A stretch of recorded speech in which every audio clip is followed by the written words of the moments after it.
Have you ever wondered how to find strength and hope during the darkest moments of your fertility journey? Today, we have an incredible guest who's here to share her story of resilience, determination, and unwavering love. Alyson from St. Louis joins us on the Golden Hour Birth podcast to open up about her 4-year journey through infertility and into motherhood. From navigating PCOS and sperm mobility issues to the emotional roller coaster of trying to conceive, Alyson's experiences will tug at your heartstrings and fill you with inspiration. Her journey is a beautiful reminder that even when the path to parenthood feels impossible, there's always a glimmer of light at the end of the tunnel.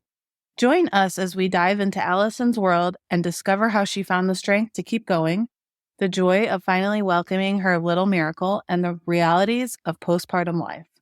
Whether you're in the midst of your own fertility journey or simply looking for a dose of hope and inspiration, this episode is for you. So let's get ready to be empowered by Alyson's incredible story of perseverance and love. Tune in now and discover how to find your own glimmer of light, no matter how dark the journey may seem. The Golden Hour Birth Podcast, a podcast about real birth stories and creating connections through our shared experiences. Childbirth isn't just about the child. It's about the person who gave birth, their lives, their wisdom, and their empowerment. We're Liz and Natalie, the Golden Hour Birth Podcast, and we're here to laugh with you, cry with you, and hold space for you. Welcome to the Golden Hour Birth Podcast. I am your co-host Liz. And I'm your co-host Natalie. And tonight we have Alyson from St. Louis on. Thanks so much for joining us. Hello, I'm excited to be here and also very nervous. If you want to go ahead and start and tell us a little bit about you and your fam. Yeah, so I'm Alyson. I'm an attorney in St. Louis. I'm 34, almost 35 years old. My husband Joe and I are high school sweethearts. We are going on 17 years together. And our son James was born in January of 2023 after 4 very long years of trying to have him. And he's the cutest little thing ever to exist. And looks just like you. He does. He's like a really weird mix. It's like my face, but my husband's expressions. It's very strange, and he's the cutest thing ever, though. I love genetics. Yeah. So if you want to go ahead and tell us a little bit about your journey. Yeah. So we started trying to have him in October of 2018, which was so long ago now. One of my best friends had just gotten married. I was in her wedding and was stopping birth control. I didn't want to stop it before the wedding because I didn't want to be the bridesmaid that was pregnant and couldn't drink or have fun. So I was very naively ready to just go off birth control. And I didn't think it would happen right away necessarily, but I expected it to be sooner than it was. And then it just wasn't happening. And so 2019 just was a blur of every month trying. Mm-hmm.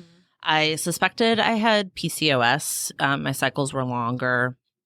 And they kept getting longer.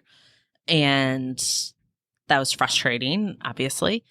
And then I finally, we got to the end of 2019, so over a year of trying.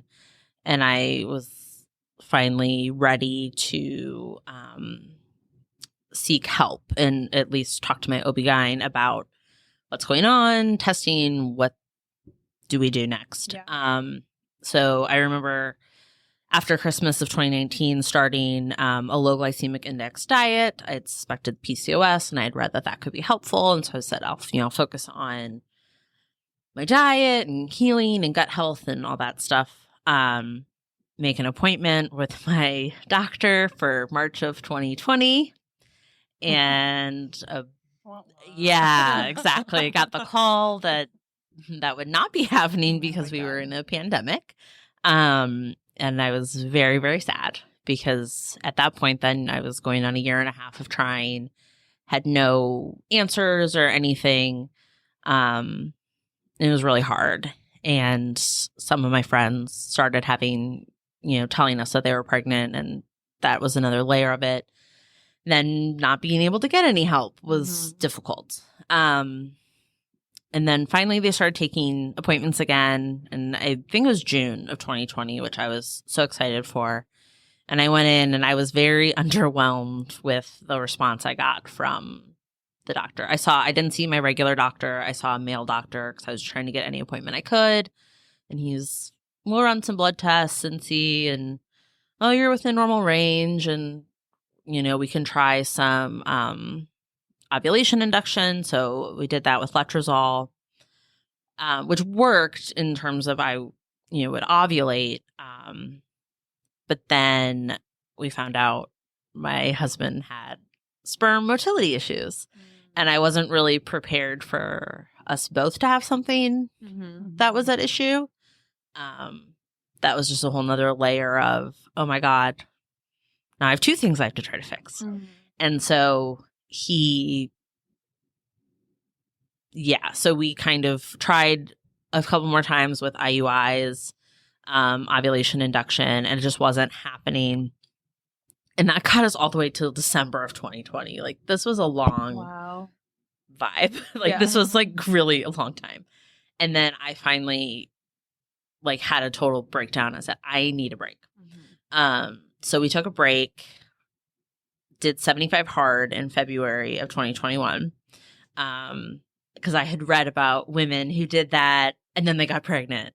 So I was totally expecting that. Also, it was a nice distraction. So we did that together. What is 75 hard? Okay. So it's, I don't want to say, it's not a diet. It's like a lifestyle challenge situation where you pick a diet, whatever works for you. I did a low carb, keto diet. My husband did too. So you pick your diet. You have to drink a gallon of water a day, 2 workouts a day that have to be 45 minutes long. One has to be outside. No alcohol. You're supposed to read every day. I did not read every day. I'm a lawyer. I read enough. I was not doing that.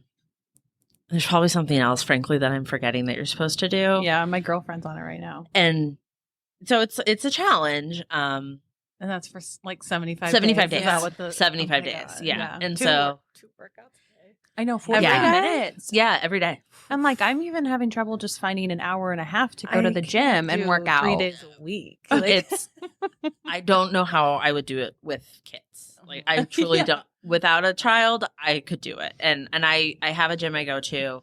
So I would do that. And then we would take a walk. We would do a nice long walk as my husband and I and our dog. Oh, so, it doesn't have to be a crazy workout outside, but you're supposed to get outside. But if it's snowing or raining, you're going on that walk or you're moving 45 minutes. You're moving your bike outside or doing something crazy. So we did that, and that got us to May of 2021. I was still not pregnant. We both had made great lifestyle changes. We had lost weight. The not drinking helped. We still are both sober since then. But I still wasn't pregnant, and I was so frustrated because I totally thought that would help. Took a little bit more to be finally ready to call a reproductive endocrinologist. So in July of 2021, I called WashU here in St. Louis, RE program, and they had an appointment in November of 2021. Oh my gosh. And that was just for the consult, the actual testing and stuff wouldn't start till January of 2022. Yeah. So okay, so we'll just keep trying naturally, hoping it would happen. Kept up on some of the lifestyle parts of 75 hard. We still weren't drinking, still were eating keto, focusing on that stuff, still not getting pregnant. And then so we get to November of 2021. It had been 3 years at that point of trying. All of my friends had a child. Some were getting ready to have, we're starting to lap me and have a second child. And then finally going for testing in January of 2022 and do our first medicated cycle, letrozole, IUI, not pregnant. February, same thing, not pregnant. March, same thing, not pregnant. And then finally we have a consult with our doctor in April. It's well, it's okay. You're going on, you're in the middle of a fourth. like, do you want to move to IVF? And we didn't for the cost reasons. Missouri is not a state that requires employers to provide IVF coverage like Illinois would be, or California, or some other states maybe. So that sucks. And we didn't have any fertility coverage. All of this was out of pocket. And so we just didn't want to go into debt to try to have a child. Just it wasn't right for us. And I wanted to explore more if there was something else going on, getting to the root of that. So she talked about doing one more cycle and then doing maybe an exploratory laparoscopic surgery to see if I had silent endo, something structurally going on, any of that stuff that just hadn't been explored, because on paper, we should have been getting pregnant. Yeah. But we weren't. And so I was like, okay, so we're going to do one more cycle. And that's May of 2022. And, we do letrozole, do monitoring, which we hadn't done, like follicle scans leading up to that. I had 2 great follicles. They called in the Avidril trigger shot. I went to my best friend Lauren's house. Shout out to Lauren, because she's a nurse, to give me the shot because I couldn't do it myself. And she happily did it for me. Did an IUI. Went in 7 days later for like a blood, like progesterone check, just to make sure things were good. My progesterone was nice and high, like the highest it had ever been. I was like, okay. And then it was like Memorial Day weekend. And we had my husband's former company had green seats. So we had the green seats at the baseball game. It was hotter than hell. It was like a St. Louis, like July, but in May. It was absolutely horribly hot. And I felt so sick and whatever. And he's like, you're pregnant. Like, he totally was convinced that I was pregnant. I was like, I cannot get my hopes up. Whatever. And then I finally was taking a test. It was June 1st of 2022. And you remember those dates when it's when it's anything like that, but when it had been so long. Yeah. And I kind of felt like very at peace, like it was probably going to be positive, which I had never felt that before. And so I did it, and there was a line, and I had never had a second line. And I texted my friend Annie and my friend Lauren, and I told Joe, and I wish I'd like recorded it, but I was in such shock that I finally had done it. And I went to tell Joe, and he was like, well, of course you're pregnant. I knew you were pregnant. I knew you were pregnant. It was finally you were pregnant. And I couldn't believe it. And I got my HCG drawn that day, and it was there. And then I did a repeat, and it had a fantastic rise. And then I had scans, and they were great. And more scans, and they were great. And more scans, and they were great. And we have a little boy now. So finally in January 2023, so 4.5 years, basically, to get from, hey, we're going to try, to actually having that baby. Wow. It was very long. Yeah. It was hard. It was very hard. Yeah. How was your emotional state throughout everything? I mean, highs, lows. The lows would get lower. It's a very lonely thing to go through. And you feel like so disconnected, at least I did, from my friends once they started having children. I have the most supportive friend group in the world. I'm very lucky. They're my sisters. But once they just couldn't get it. And then I would feel so bad because I would be so jealous that they were having what I wanted so badly. And then I would feel guilty for feeling so jealous. I, of course, wouldn't wish what I went through on my worst enemy to go through that. So I'm thrilled that my friends are not experiencing that. Or if they had experienced it, are now achieving the dream of having a child. But to still be stuck in it for so long was very, very hard. And I just was very, very lonely at times, and never I was kind of afraid that I would end up not being friends with my friends anymore, because what if I never had a child? And I was starting to get to that point of my journey where I was like, we have to maybe start talking about what do our lives look like without children? How do we come to grips with that? How do we work through that pain? Because I just 4 years, you're like, it's never going to happen. Mm-hmm. How could something possibly change that it finally happens? Yeah. So that's like where my head was. And then it just happened. And I just, sometimes I'm in true disbelief that he's even here and he's my little miracle. Yeah. That's a long time to go through that. It's, and it makes things hard. Like, there was a Halloween once and I had to leave early because people were there. I think you were even there you were either pregnant or maybe you had Wesley already. Yeah. I don't know.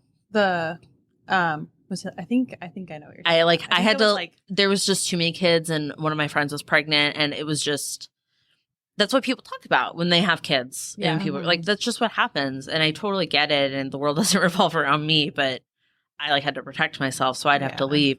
Gosh, is this going to be my life? That I have to kind of alienate myself a little bit from normal social interactions with my friends and other people.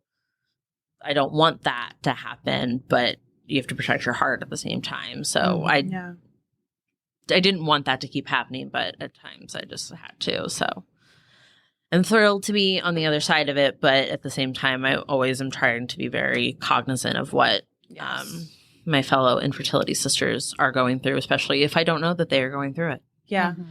That I try not to talk about James too much in situations with people I don't know that they're happily without children or have children, because I don't want to ever make someone feel some of the ways that I ever felt just in my loneliness. So that's my little soapbox to try to be cognizant of what everyone in the world is maybe going through that you have no idea. Yeah. So. Yep.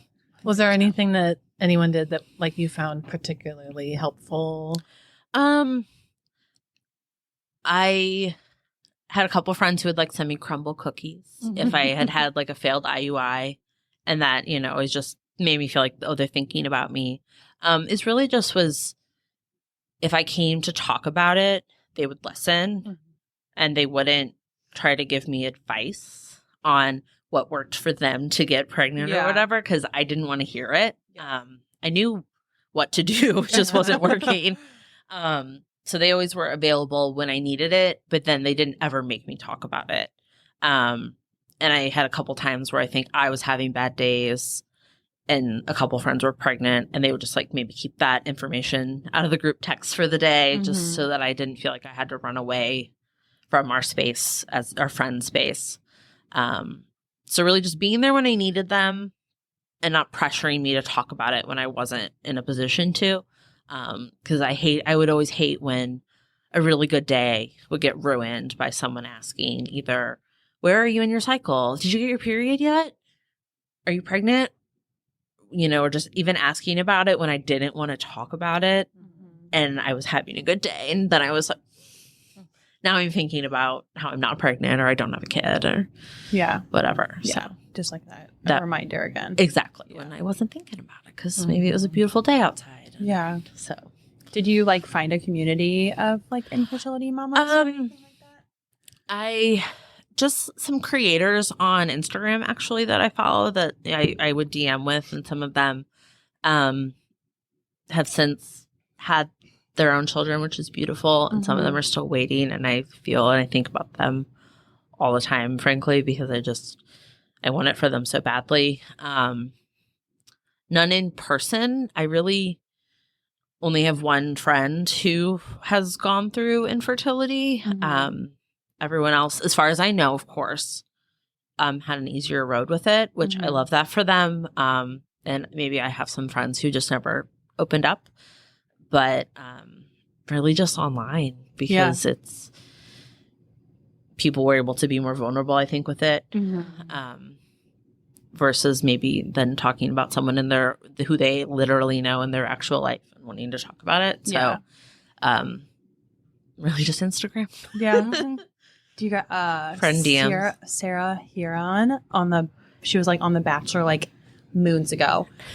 She has gone through infertility for 3 years. She got pregnant and then had a late term miscarriage. Oh no. I know. Oh no. And I follow her now and she's pregnant with twins. And she shares so much. I am so in it. Yes. I am so invested and I need to know everything all the time. And I'm I'm like commenting Just- like on her reels and stuff. I'm like, I don't do this to other creators. I do not comment on anything. You're my friend. Just, Yeah. I was you like, re- stick, baby, Pretended stick. to- Yes. It's just like you never. I always have like I think it's just one that I follow, and I've followed her for a while. That I really, really hope, and I pray for her very frequently. And I'm not like a religious person, but I have found like certain elements of it that Mhm. helped get me through and maybe worked. I don't know what it, Yeah. I don't know everything. I think about her a lot, and I really hope it happens for her and her husband soon because they seem like very nice people. And Yeah. I've watched this story. I watched her story. She's going on, I think, on 4 years herself, and it's Wow. just too long for Yeah. anyone to go through like this pain. Yeah.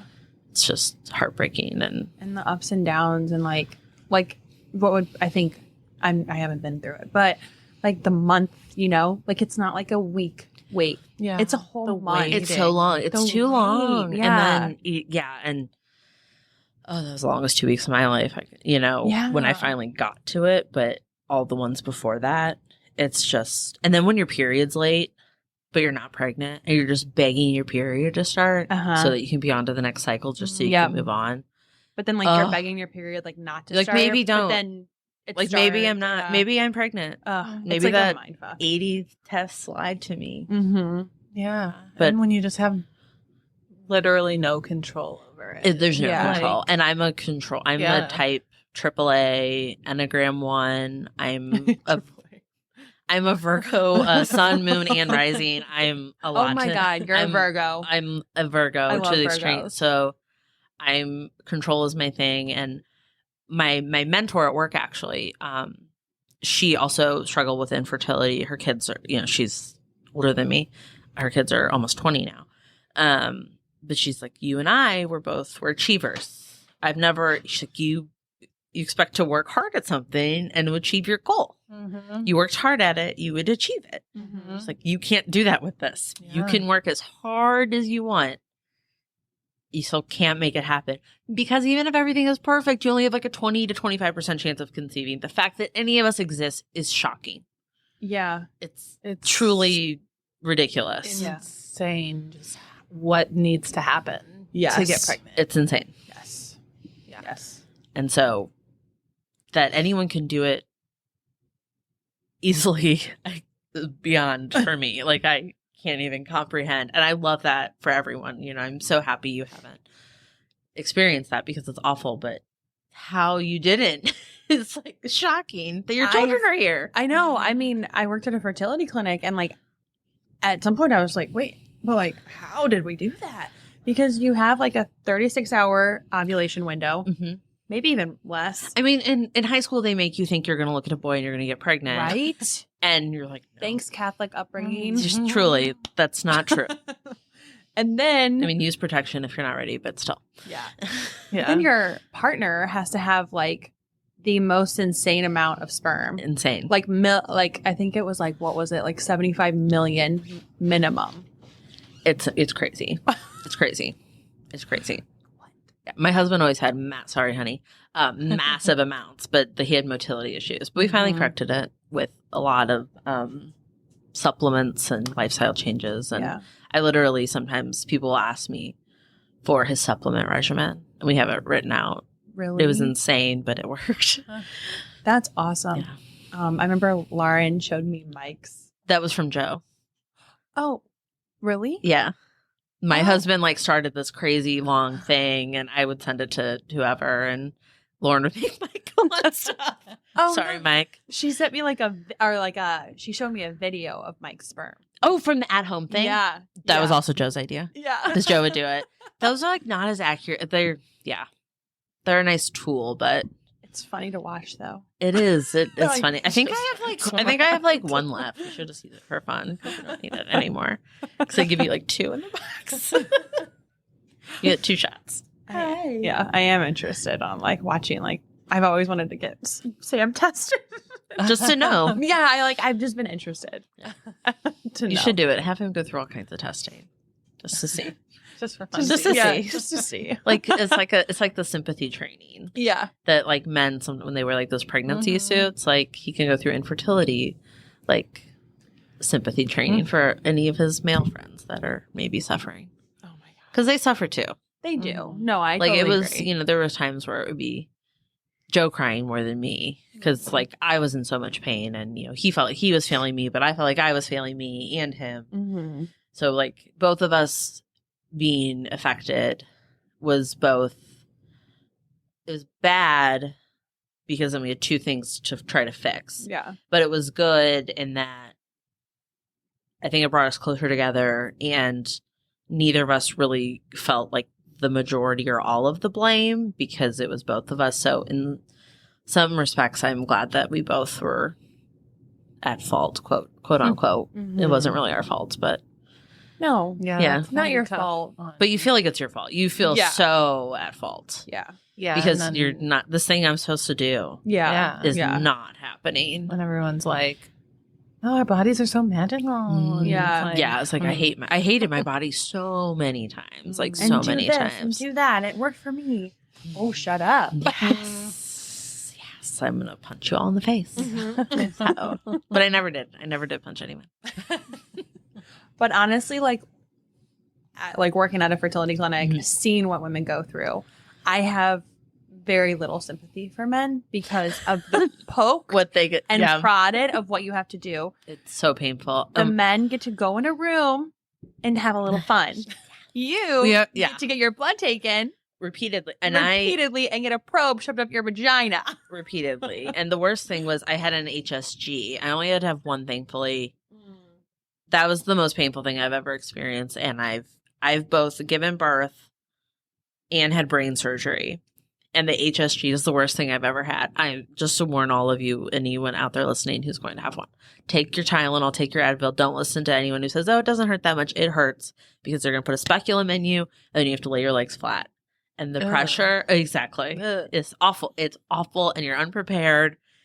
It's quick, but you don't think it's going to hurt, or they tell you not to worry about it, and it hurts so bad. I've heard It was that those awful. hurt more than anything. What It is was- that? So it's to check if your tubes are open. So they put dye up in your uterus and watch my it like go God. up through your fallopian tubes and your ovaries, and then you want it to spill out, which means you don't have any blockages.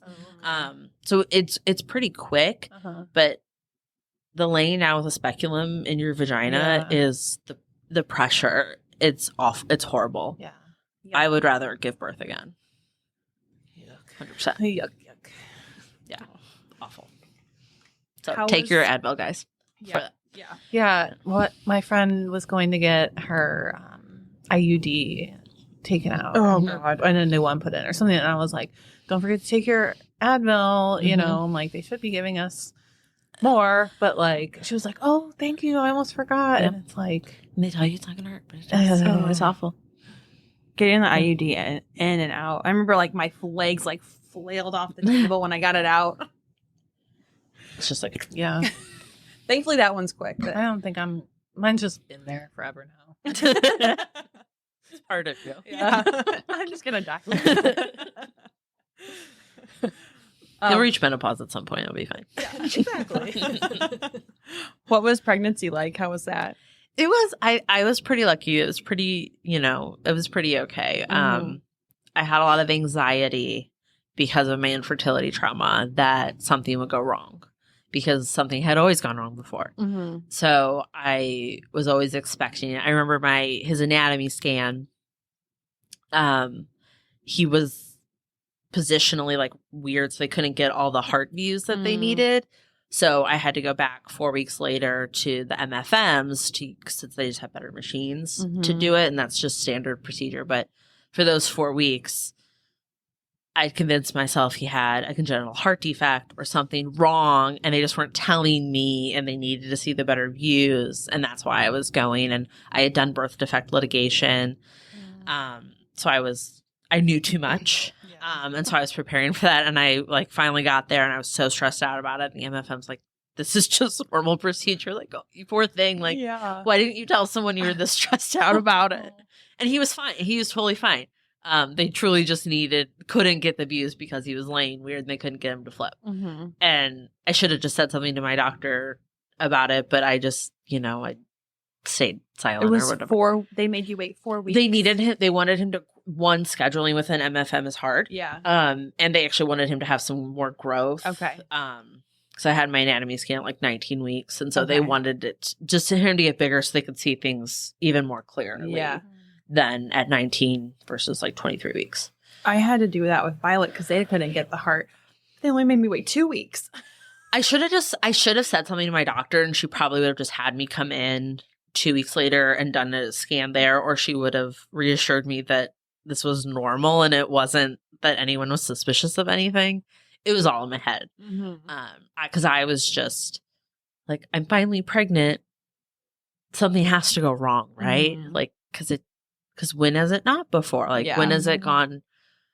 Okay. And it was fine. He's fine. He's perfect. And then everything was good. Just swelling and, discomfort and stuff like that, as, one experiences when an alien is growing in your body.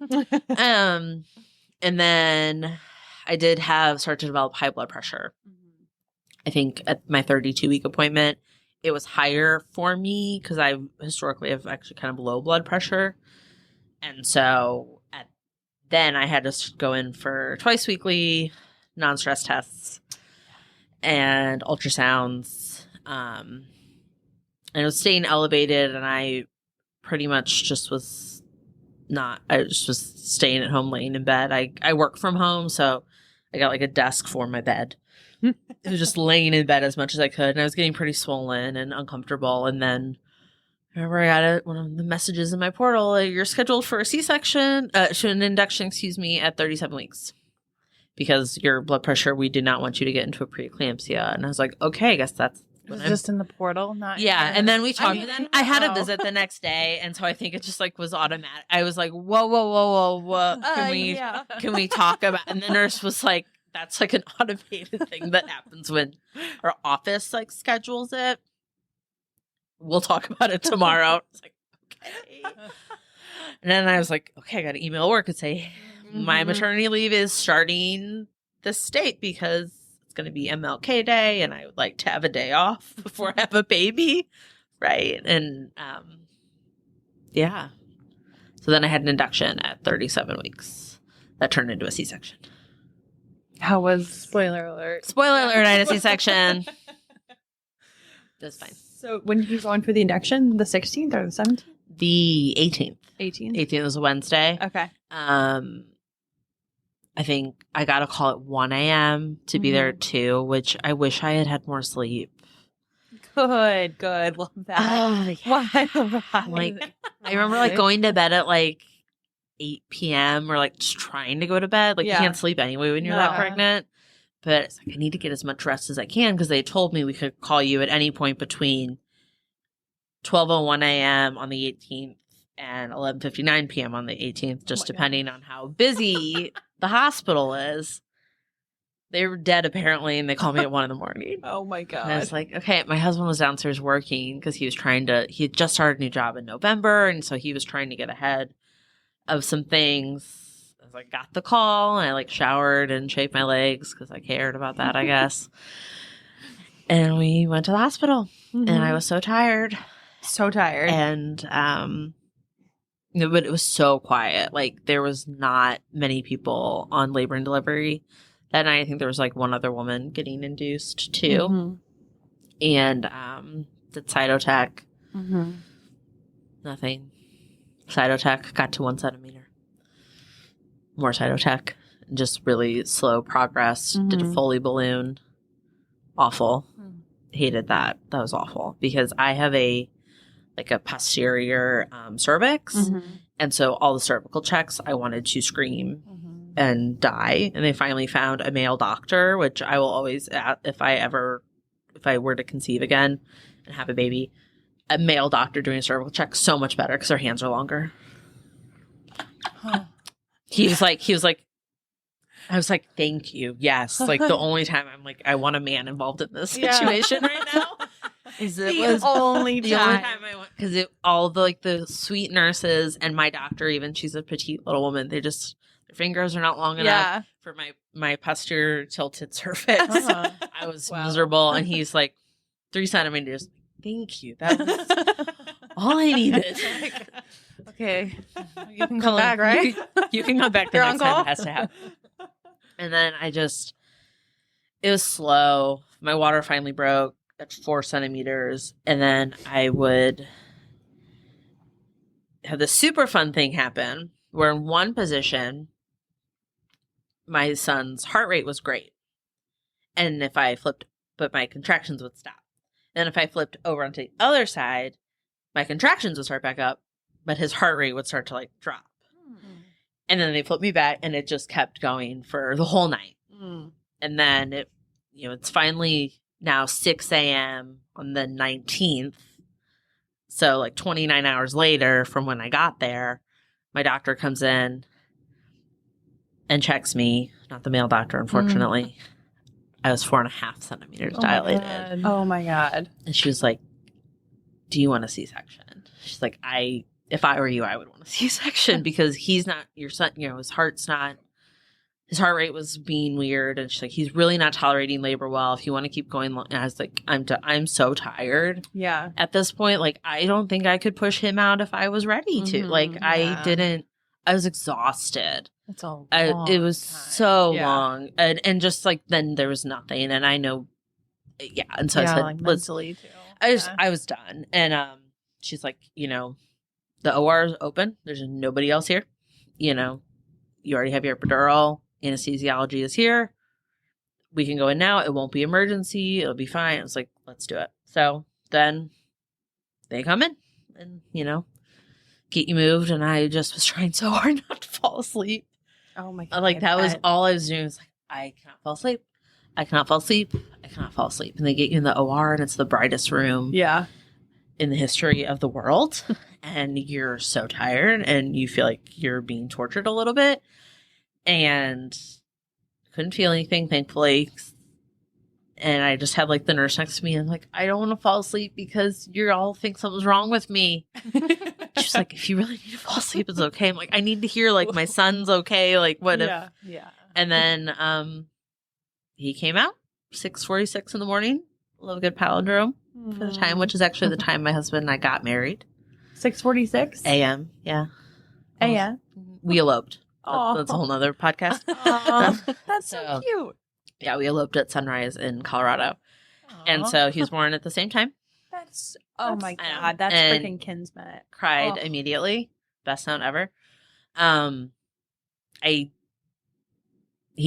like, obviously they're tending to him. My husband's with him and cutting the cord and all this stuff while they're pressure on you and sewing you up and everything. And just like, I'm so tired.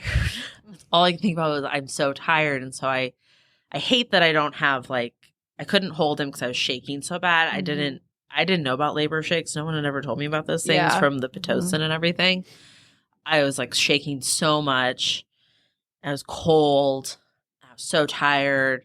So like I couldn't, like, you see those sweet like C-section photos of people and my friends have them where they're like smiling with their baby right next to their head. Like I don't have those pictures and I hate that I don't have those pictures, but he was healthy. He was fine.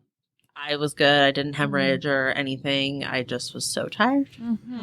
And you're about to become more tired. Not to be more tired because I'm like, you months. don't like then need to go sleep for 12 hours even though you want to because you have a baby and I was trying to breastfeed and you honestly, like had major surgery. Here's your baby. Here's your baby. And like they wouldn't even let me hold him right away because they have to like clean you up from the surgery and like the little recovery room that's like next to the OR. I guess it's next to the OR. Maybe it's not. I don't even know. And like my husband's holding him and doing like skin to skin with him and stuff. I'm like, is he okay? Like he's like, he's right here. He's fine. Like, I'm so tired. I just want to go to bed, but I have this baby that I should take care of. Sleep is not a thing. It's not going to be a thing ever. I kind of sleep now. I guess that's fine. But we've recovered. But yeah, I had a positive C-section experience. I had not gone in with any like anticipation of like having, I didn't have a birth plan. I didn't need to have it a certain way because I was just desperate to get to the point where I actually had a baby. Like, and he was healthy and fine and I was fine because I'd been having some like anxiety leading up to birth about things that can go wrong during birth because I was still waiting for the other shoe to drop. Mm-hmm. So I will not mention the things I was Googling because I do not want to add to anyone's anxiety out there. But there's like very, very, very, very, very rare pregnancy complications that I was convinced I was going to have. And it was like, it was just an intrusive thought. Yeah. And I didn't talk to anyone. I would talk to my husband about it a little bit, but I was like, these are ridiculous. Like the chance of this happening is so rare. Why are you worried about it? I was worried about it. Didn't happen. I'm fine. He's fine. But so I just was happy that that's how it ended, and I'm good with my C-section. I'd like to not have the shelf thing you get in your abdomen. No, I have my, I guess it's never going away probably. That's like one part I'd like to not have. I'll give the shelf back. Please.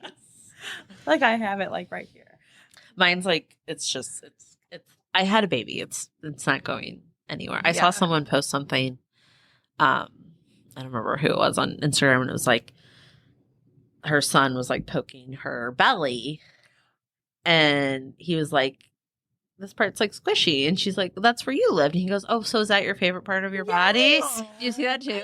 And I was like, I like that. So I need that reframe. Like, yes, it is my favorite part. I need that. Thank you. I saw it. I think I sent it to you, didn't I? Probably. Yeah, that's your send favorite me part. before. So I try to remember that. Like, yes, that's my body's different because I finally got to grow a little boy. Mm-hmm. He's so cute. I know. I remember seeing that. Just Yeah. like, oh my God, I'm a puddle. Because it is. And really sweet. just like sharing a body, like I've seen like this thing on like sharing a body and like how magical it was. And I'm like, we're reframing this whole thing. It's not bad. Not at all. And my husband tells me he loves it. So I'm like, okay. Yeah. Okay. I love it too. Yeah. It's great. My kids could literally care less what I look like. Yes. Like, Not I already at- have a husband, so who am I like trying to impress? truly. Yeah. And it's like I'm probably more comfy to my son because I'm squishy. Yeah. Who wants to like lay on like something that's rock hard anyway? Nobody. Like, nobody wants bony Or like a 6-pack of no, abs. Like, that's not cozy or comfy. If you're sick, you want squishy mom. Yeah. Violet like didn't want to sleep like 2 nights ago. On Tuesday. After Tuesday. Oh, no. I'm so tired. But she just kept like laying her head right here, and I'm like, I mean, yeah, I guess it is It's comfy. It's comfy. Yeah. It's just comfy. She's like, let me back in. Yeah. It's why we don't lose the baby weight right away, so that we can stay comfy for our kids. Yeah. How was postpartum? It was okay. I mean, it wasn't great. It wasn't awful. I did not have postpartum depression. Probably had a little postpartum anxiety, as I think most, especially first-time moms have. Mm-hmm. I was lucky enough to have 12 weeks of paid maternity leave, which is certainly not the norm in this country. So I am grateful for that, which I think added some relieved like the tension that maybe we would have had because I knew we were fine financially to support us during that time. I really just tried to soak in all of the snuggles in the world because I was just like in shock that I was finally at that point where I had a baby. So I think a lot of my postpartum and even my motherhood now is I have like this layer of appreciation for it that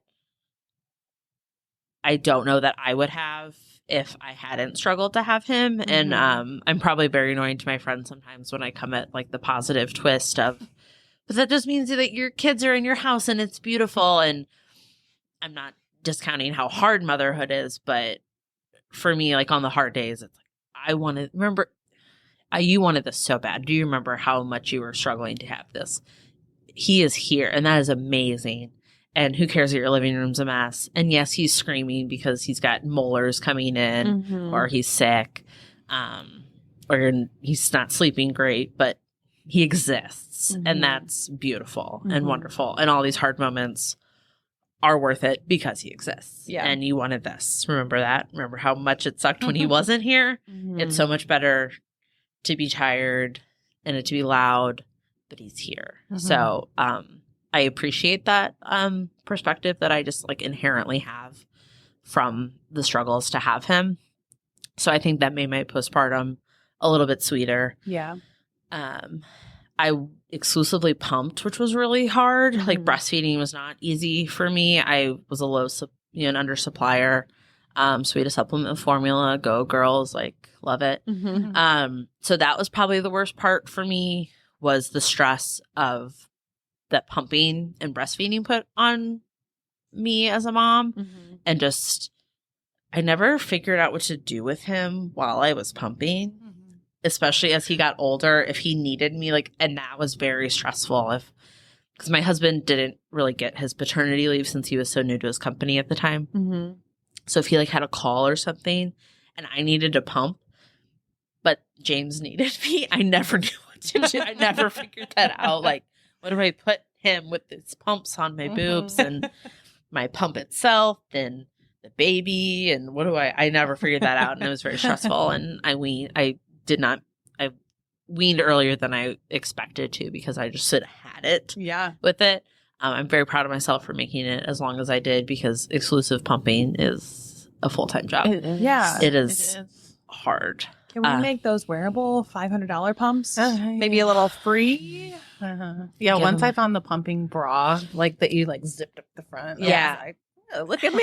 It's just like, never, and like I had a great, that was hard. That was the hardest part for me, was like breastfeeding. If I had probably cut that out earlier, I think I would have had like a blissful postpartum experience. Maybe would do that differently, but at the same time, it was beautiful, and I got this pretty ring out of it. I was going to ask you about that. Yeah, so I really did. pretty. I did treat myself to this as I did. Yeah. As soon as I stopped, I was like, I'm getting myself a ring too. Yep, earned it, and so so that's what I have to show for it, jewelry. Yeah, hell yeah, yeah. So, but overall, it was good, and I enjoyed our time together, and we just snuggled as much. It was hard because it was winter. Like when you have a January baby, I get it's hard. You don't have those like beautiful spring walks you see people taking, or like in the fall or anything like that. So it was, but at the same time, it's nice to kind of hunker down with your baby. And I know I've had it both ways. Like Wes is like April, and I'm like, I was like walking a week later, and then Violet, I'm like, oh, I was in the hospital a week later because she was sick. So I get it. Oh man. and avoiding illness, I just stayed at home and didn't let anyone in, and nobody wants to come get a baby sick. So I hope nobody don't do that. No. So, and it was good. It was good, and my mentor was really good at. I would kind of try to talk to her about work, at least like gossip about work more than anything, and she'd just be like, "So what's Jane's doing?" She would not let me. She would not let me work. So it was really nice to actually, especially like as a lawyer, I will never have that again, where I did not work for 12 weeks and I just got to focus on my baby and bonding with him. And it should have been longer than 12 weeks. I'll say that, but of course I will take. It goes by fast. It goes by so fast, and then they start to get so fun at that age too, and then it's like it's easier, and you're like, but I can do this now. and James was home with us. We didn't have daycare till September, so I had like 5 months of him at home while my husband and I both were full time working. Which I don't know how I survived. So like, you don't know how you survived. I don't know how you survived. We did. I love daycare now. I am all about daycare. I love it. It's like he has a great time. I get to just like work and be an adult. I need daycare on Saturday and Sunday too. Yeah. Oh my god. I like the weekends with him, like for it, but like I think I appreciate them so much more because of daycare. Yeah. During the day, like the daycare is so, and I work from home, so I get through all my shit.